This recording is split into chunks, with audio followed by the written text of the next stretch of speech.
Students, हम बात कर रहे थे थ्योरम्स ऑन कॉम्प्लेक्स नंबर्स के ऊपर और हमने कुछ थ्योरम्स जो है वो इससे पिछले लेक्चर में आपसे डिस्कस किए थे। अब इससे जो नेक्स्ट आ रहे हैं हमारे कुछ थ्योरम्स जो कि कॉम्प्लेक्स नंबर्स के हवाले से, उनके ऊपर हम बात करते हैं। जैसे कि एडिशन के हवाले से अगर हम देखें कि अगर फर्ज करें हमारे पास जो है, चलें यहाँ पे मैं हेडिंग सी बना लूँ, एक थ्योरम 4, मतलब इसमें हम यूँ बात करते हैं कि अगर कोई से दो कॉम्प्लेक्स नंबर्स हम लेते हैं, ठीक है, इनका सम करते हैं, ठीक है, और कॉन्जुगेट ले लेते हैं इनका, ठीक है, या पहले हम इनका कॉन्जुगेट ले लेते हैं, जैसे Z1 ये पर इसके बाहर ये कॉन्जुगेट है, और इसी तरह Z2 कॉम्प्लेक्स नंबर, इसका भी कॉन्जुगेट लें और फिर इसका सम करें, तो इनमें कोई फर्क नहीं होगा, ठीक है। मतलब ये बात याद रहे कि ये Z1 और Z2 कोई से भी सिलेक्ट किए हुए कॉम्प्लेक्स नंबर हैं जो कि रियल नंबर भी हो सकते हैं, क्योंकि सारे रियल नंबर जो होते हैं ये कॉम्प्लेक्स होते हैं, ठीक है। तो यही प्रॉपर्टी रियल नंबर पे भी एग्जिस्ट करती है, लेकिन चूंकि रियल नंबर का जो कॉन्जुगेट होता है वो इट सेल्फ खुद होता है वो, इसलिए हम वहां पर ये बात जो है एक हमारे लिए एक आम सी बात लगती है, हमें फील होती है। चलें देखते हैं जी, कोई नंबर सेलेक्ट करते हैं अपनी मर्जी से। जैसे मैं फर्ज करता हूँ कि पहला जो मेरा Z1 कॉम्प्लेक्स नंबर है वो 3 - 4 आयोटा है, ठीक है, और जो मेरे पास दूसरा कॉम्प्लेक्स नंबर है वो है 2 - 6 आयोटा, ठीक है। अब देखिए इसमें एक तो ये बात कि जब हम सम कर रहे होते हैं दो कॉम्प्लेक्स नंबर्स के, तो उसको भी जरा जहन में रखा जाए कि वो आखिर हम कर क्या रहे होते हैं। मतलब देखें, मैं इसकी थोड़ी सी आपको जो बेस है वो बता देता हूँ कि हम किस तरह से दो कॉम्प्लेक्स नंबर्स को ऐड कर रहे होते हैं। कि जब हमारे पास एक कॉम्प्लेक्स प्लेन होता है जिसमें कि दो म्यूचुअली परपेंडिकुलर लाइंस होती हैं। चलिए मैं ये लाइंस जो है यहाँ पे कॉपी कर लेता हूँ, जैसे आप ये देख ही रहे हैं, ठीक है। तो अब इसमें फर्स्ट कर लेते हैं, ये हमारे पास जो हॉरिजॉन्टल एक्सिस है रियल एक्सिस है हमारा, ठीक है, जिसे मैं REL, चले रियल लिख लेता हूँ, और यहाँ पर ये हमारे पास इमेजिनरी एक्सिस है IMG, और इसी तरह ये डाउन द रियल एक्सिस ये नेगेटिव, मतलब जो वैल्यूज आती हैं इमेजिनरी वैल्यूज या इमेजिनरी पार्ट्स जो होते हैं वो इधर लिखे जाते हैं। अब देखें इसमें फर्ज करें हमारा पहला जो कॉम्प्लेक्स नंबर है वो 3 - 4 आयोटा है, ठीक है। तब रियल एक्सिस के लॉन्ग 3 यूनिट चलना है, 1 2 3, ठीक है, यहाँ पर आ जाएंगे हम, और इमेजिनरी एक्सिस के लॉन्ग हम -4 चलेंगे, इसका तब हम down the axis real axis चलेंगे, 1 2 3 4, यहाँ पर आ जाएंगे। तो यहाँ से जो इन दोनों पॉइंट्स के मतलब पैरेलल, मतलब इन दोनों लाइंस के पैरेलल चलते हुए अगर हम लाइंस ड्रॉ करें, तो ये जो पोजीशन बनती है इस पॉइंट, ये जो पॉइंट आ रहा है हमारे पास, ये बेसिकली हमारा Z1 है, ठीक है। अब जब मैं इस पे प्लस करता हूँ Z2, तो देखें मैं, ये मेरा ओरिजिन है, ठीक है, पहले मैं इधर था, मैं इस जगह पे खड़ा था, ठीक है, और मैं दो पॉइंट चला था आगे, अब मैं इस जगह पे खड़ा हूँ, अब मैं इससे आगे मजीद चलूंगा, ठीक है। तो आपने ये जूम करना है कि अब ये हमारा स्टार्ट है, और रियल एक्सिस के लॉन्ग 2 यूनिट और आगे चलना है, मतलब यहाँ पर और यहाँ पर, मैं यहाँ पे आ जाऊंगा, अब तब मेरी न्यू पोजीशन यहाँ पे बन जाएगी रियल एक्सिस के लॉन्ग। लेकिन जो इमेजिनरी एक्सिस है उसके लॉन्ग मैंने -6 मजीद चलना है। अब देखें -6 कहाँ पे आएगी, -4 था, ये -5, मतलब ये दोबारा से काउंटिंग शुरू करेंगे, -1 -2 -3 -4 -5 -6, मैं यहाँ पर हूँ, ठीक है। मतलब कि अब मेरी जो न्यू पोजीशन बन रही है, मैं इमेजिनरी एक्सिस के लॉन्ग -6 यूनिट और आगे चलाऊं और रियल एक्सिस के लॉन्ग 2 यूनिट मजीद, तो मैं अंदाजन यहाँ पर हूँ, ठीक है। तो ये मेरा Z, मतलब ये मैं ऐड करके, ठीक है, मतलब ये देखें इसी से आगे हम चले हैं और ये मैं इस पोजीशन पर आ गया हूँ।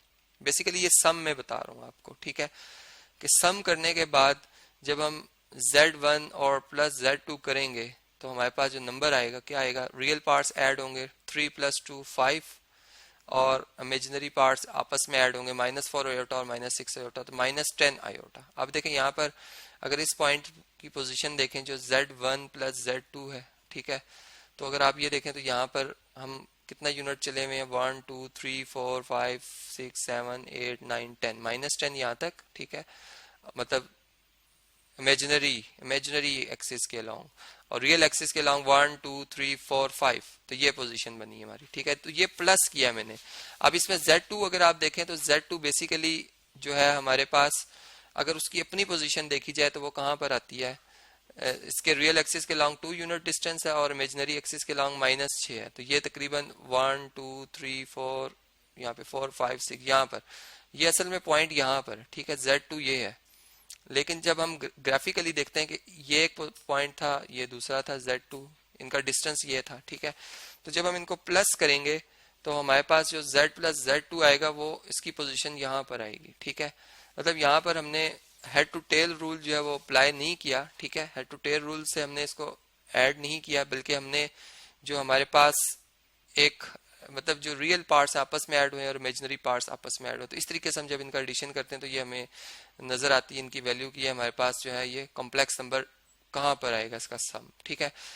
तो इस तरीके से कि हम जिस तरह नंबर लाइन के ऊपर चल रहे होते हैं, ठीक है, जब एक रियल एक्सिस के ऊपर हम चल रहे होते हैं, तो अगर फर्स्ट करें हमने 2 पर हम खड़े हैं और हमें 3 ऐड करना है इसमें, तो हम इसी से आगे कंटिन्यू करते हैं। मतलब हम जितना डिस्टेंस 1 यूनिट का हमने मुतय्यन किया हुआ था उतना ही उसको समझते हुए मजीद 3 यूनिट और चलते तो हम 5 पे आ जाते हैं।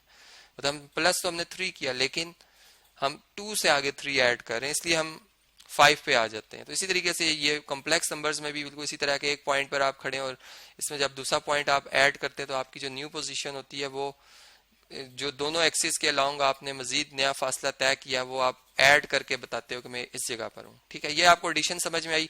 अब इसी तरह अब हम इस थ्योरम के हिसाब से देख रहे हैं कि जब हम दो कॉम्प्लेक्स नंबर्स का सम कर लेते हैं, जैसे मैंने यहाँ पर कोई से भी दो कॉम्प्लेक्स नंबर्स लिखे हैं, ठीक है, तो इनका सम हमारे पास और फिर इनका कॉन्जुगेट लेना है हमने। कॉन्जुगेट भी आप जानते हैं कि क्या होता है कि हम रियल पार्ट वही रहने देते हैं और इमेजिनरी पार्ट जो है उसके साइन बदल देते हैं, ठीक है। एक तरह से अक्स होता है, इमेज होता है। तो z1 प्लस Z2 अभी हमने लिखा था 5 माइनस 10 आयोटा था और इसके ऊपर बार मतलब इसका कॉन्जुगेट लेना है अभी, तो कॉन्जुगेट आएगा 5 रियल पार्ट का सेल्फ कॉन्जुगेट होता है और प्लस 10 आयोटा ये आ जाएगा। जबकि अगर हम इनके कॉन्जुगेट्स का सम करें, z1 कॉन्जुगेट लें और प्लस z2 कॉन्जुगेट, अब देखें z1 जो कॉन्जुगेट है इसका क्या बनेगा 3 प्लस 4 आयोटा और z2 कॉन्जुगेट जो है वो 2 प्लस 6 आयोटा आ जाएगा। और जब हम इनके रियल पार्ट्स और इमेजिनरी पार्ट्स को ऐड करेंगे 2 प्लस 3 या 3 प्लस 2 5 और 4 प्लस 6 आयोटा आपस में ऐड हो जाएंगे तो 10 आयोटा आ जाएगा। जो कि दोनों कंडीशंस अगर आप देखें, दोनों मतलब जो इक्वेशंस हैं दोनों को अगर आप देखें तो बराबर आ गई हैं, ठीक है। इसलिए हम कह सकते हैं कि ये हमारे पास सम जो इस थ्योरम के मुताबिक ये होल्ड करता है, ठीक है। इसी तरह यही प्रॉपर्टी अगर हम जो है वो डिवीजन के ऊपर अप्लाई करें कि आपके पास एक कॉम्प्लेक्स नंबर है दूसरा कॉम्प्लेक्स नंबर, आप इन्हें डिवाइड करते हैं, फिर डिवाइड के बाद जो आंसर आता है उसका कॉन्जुगेट ले लें या पहले कॉन्जुगेट ले लें z1 का और z2 का और फिर इनको आप आपस में डिवाइड करें और फिर इसको स्टैंडर्ड फॉर्म यानी a प्लस एयोटा b की शेप में लिखें, तो आपका दोनों सूरतों में जवाब एक जैसा आएगा, ठीक है। अब देखें इसके लिए भी हम चलें, सबसे पहले अभी हमने देख लिया z1 z2 कॉन्जुगेट क्या है, ठीक है। इसी एग्जाम्पल को मैं शामिल कर लेता हूँ। मैं z1 और z2 पहले फाइंड करता हूँ, ठीक है। फर्ज करें हम इसे कैलकुलेट करने जा रहे हैं, तो z1 और z2 क्या होगा, z1 है हमारे पास 3 माइनस 4 आयोटा जबकि z2 हमारे पास है 2 माइनस 6 आयोटा। अब इसका कॉन्जुगेट लेंगे, इसको स्टैंडर्ड फॉर्म में लाने के लिए 2 माइनस 6 आयोटा का कॉन्जुगेट होगा 2 plus 6 iota divided by 2 plus 6 iota.